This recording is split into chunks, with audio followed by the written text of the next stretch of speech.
at a quark, for example, flying through space,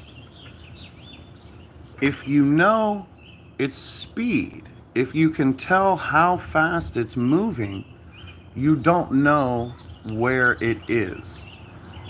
Heisenberg's uncertainty principle is a foundational rule of quantum physics. And so this applies to all things that travel through space. And what I'm going to try to do is redefine the present moment as an illusion that is created by human beings' brain in order to bring them closer to the types of energy that are available for them to sustain themselves. The cosmic microwave background is everywhere. You know what I'm saying? There's electromagnetic radiation in all corners of our available universe. Think of a dot and then a circle around it within a sphere, right? And then all of a sudden, from the very center outward, it explodes. So it kind of shoots through its own membrane, turns inside out, and there's enough space available between all of these shapes that the illusion of a physical world comes into play. Really, what's happening is a phase change. The universe is going from phase A to phase B to phase C and so forth. And what I believe the universe actually is, I call it a crystal because, you know, it's obviously structured, and the aesthetic of a crystal is interesting because it has parameters that can change. Phase change of a crystal. On a molecular structure, you turn everything at 90 degrees, disconnect them, and then connect them to whatever they're pointed at now. The crystal's in a new phase. And so I'm under the working impression that space is kind of like antimatter, but it's more like anti-mass. Mass cannot exist unless the same amount of space exists. And when two objects come into each other's gravitational field, what's happening is the phase change of the universe is causing the negative distance over time, as well as the negative energy required, is being overpowered by the other objects. Both objects, relatively speaking, positive distance or time and positive energy required. So think about antimatter.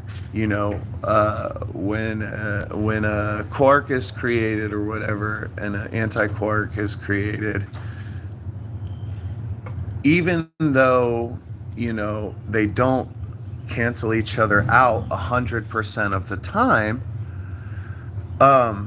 in order for something to be created, enough anti-something has to be created to balance, you know, the phase of whatever is happening.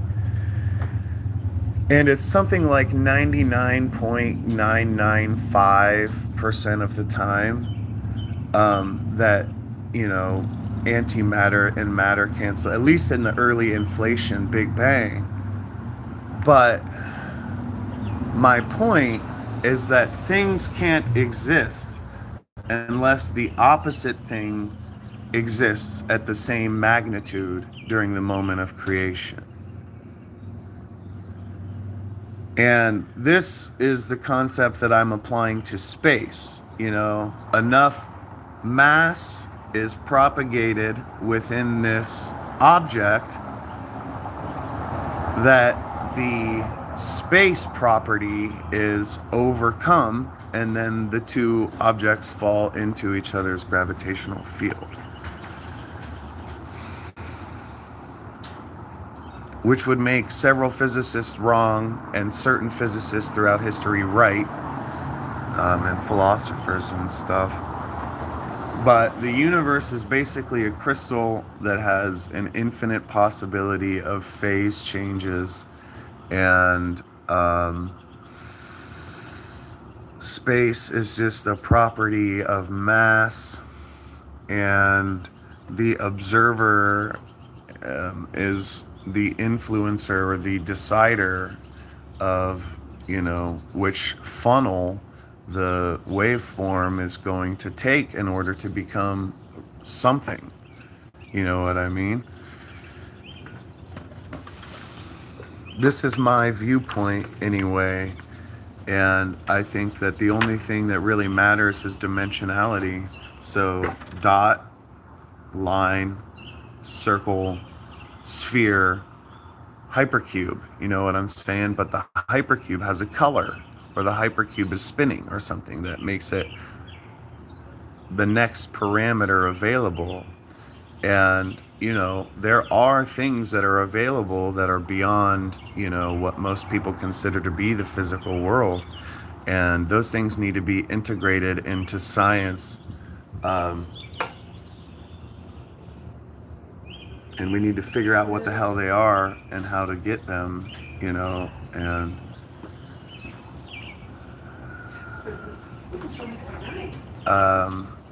yeah, that's about all I really had to say. I tried to record this, but my phone ran out of storage, so here we are. The universe is spinning, is what I hear. And this is an inkling that I had already, but I didn't really try to conceptualize or work into a theory until the other day. I saw something that said Hubble tension can be explained away with mathematics that say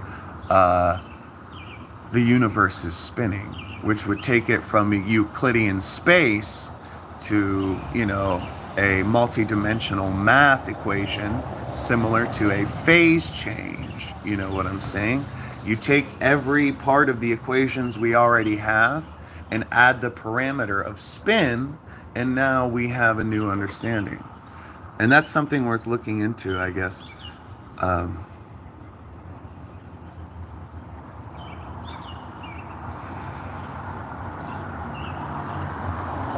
It's just beyond light. That's all I know what to say about it.